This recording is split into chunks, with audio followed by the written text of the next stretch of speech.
In the heart of Europe, a coordinated crackdown has exposed a complex crypto scam. Operating across Portugal, France, Germany, Italy, and Romania, a scheme known as RIP deals left victims with losses totaling €700,000, and now, as authorities move in, questions are arising about the safety and security of the crypto market. Today's episode is sponsored by Cake Wallet, where you can send, receive, and even exchange your crypto right from within the wallet. Cake Wallet is open source and non-custodial, so you control your own private keys.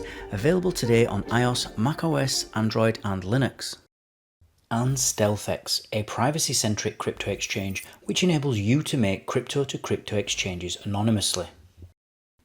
Hi everybody, and welcome to the latest episode of Enter Crypto with me, Chris Kenyon. Now in today's video we're going to be talking about a successful operation by by law enforcement in Europe, as they have just targeted a particular scam called RIP deals. And so, as always guys, let's jump straight into this article, see what it's about, see what we can learn, and then we'll comment after. So, a coordinated operation to uncover an intricate crypto scam led to the arrest of a suspect in France. The investigations in Portugal, France, Germany, Italy and Romania, supported by Eurojust and Europol, revealed that these suspects were using a scam method known as RIP deals. That caused losses of €700,000 to Portuguese victims. Scammers using the RIP deal method trick their victims into exchanging money via a fraudulent money exchange program, which they then use to steal the victims' assets. Investigations revealed that the suspects scammed victims across Europe, including in Austria, Italy, Portugal, Spain and Switzerland. And the suspects would approach their victims by expressing an interest in acquiring commercial businesses. After gaining their trust and convincing them to install crypto asset wallets, the suspects would steal the victims' funds.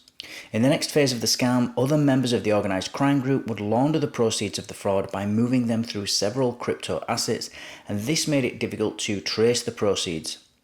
The investigation, spanning several years, culminated in an action day supported by Eurojust and Europol, and during the operation carried out simultaneously in France, Germany, Italy and Romania, one suspect was arrested and several houses were searched. Authorities froze multiple bank accounts and seized material goods such as equipment containing information on the scam.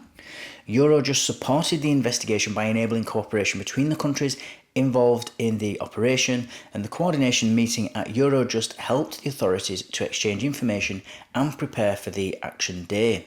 Additionally, Eurojust supported the execution of European investigation orders, European arrest warrants and freezing orders. So this is obviously good news. You know, it's always nice to see scammers get arrested and put a stop to what they're up to.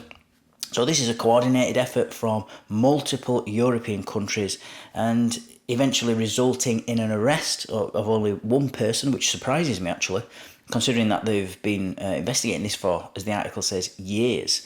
To be, investigating something like this over many countries, over many years, to just for one suspect to be arrested seems really unusual. But they could still be in the beginnings. We can see more arrests after. It's quite possible.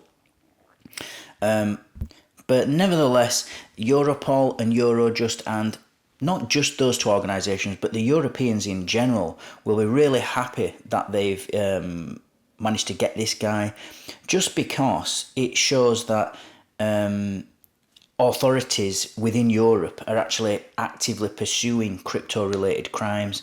And this, I don't know if it will or not, but certainly in Europe it may deter future scams, or it'll certainly make them think twice about whether they're going to do it or not, if they know that governments are prioritising, or just, these particular Europol and Eurojust are actually looking for scammers within Europe. So they're trying to get I think this is for the Europeans as well, to get a message across. Do it somewhere else, don't do it here.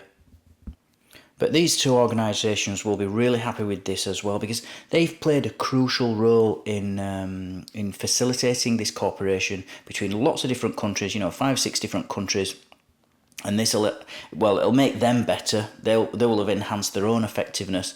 They'll have come across problems that they won't want to come across in future, and so they will have made changes to how they trace and track crypto criminals or crypto scammers. So they will have learned a lot from this, and so that's really important for them.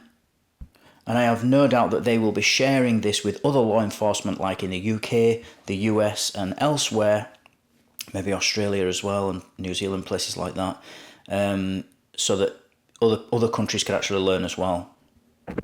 One other great thing about all this, and why it's so great when these sorts of scams do get brought into the public limelight and they get publicised like this, is that it actually has, it raises awareness for potential victims, future potential victims. People become more aware. They start to say, oh, is this the same as that scam that happened, that rip deal scam that happened before?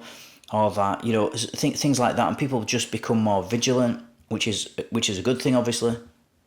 And it basically just helps them recognise and avoid similar schemes or scams in the future.